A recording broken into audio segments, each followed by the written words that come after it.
Resin art పైన మీకు interest ఎలా కలిగింది?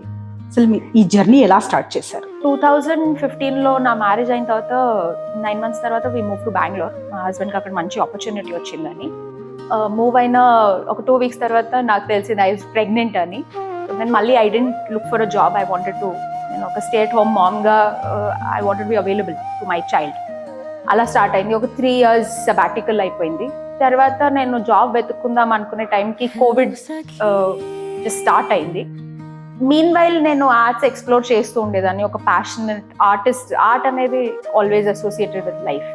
చూస్తూ రెజిన్ ఆర్ట్ ఒక తెలిసిన వాళ్ళు వ్యక్తి తను చేస్తూ ఉండేది.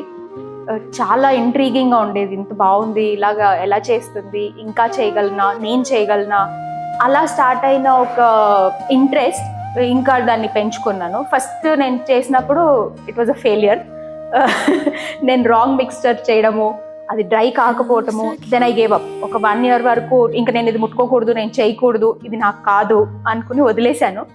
బట్ 1 year తర్వాత లైక్ అ స్విచ్, నేను మళ్ళీ దీన్ని ట్రై చేయాలి, మేబీ దిస్ ఇస్ వాట్ నేను చేయాలనుకుంటున్నాను అని స్టార్ట్ చేశాను.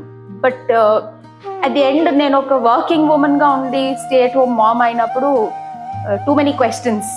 నేనేం చెయ్యాలి, నేనేంటి, నా ఐడెంటిటీ ఏంటి, నేను ఒక పర్సన్గా, ఒక ఇండివిజువల్గా నాది అంటూ ఏదైనా చేసుకోవాలి. That was where it started. అలాగా ఇట్ బికేమ్ అ వెంచర్.